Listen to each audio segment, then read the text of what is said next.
నన్ను పిలిచిన పని ఏమిటో తెలుపగలరు.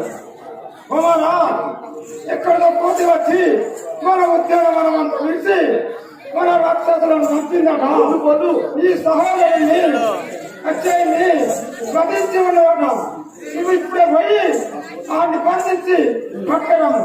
సరే నాయన గారు, ఇప్పుడే నీ ఆజ్ఞ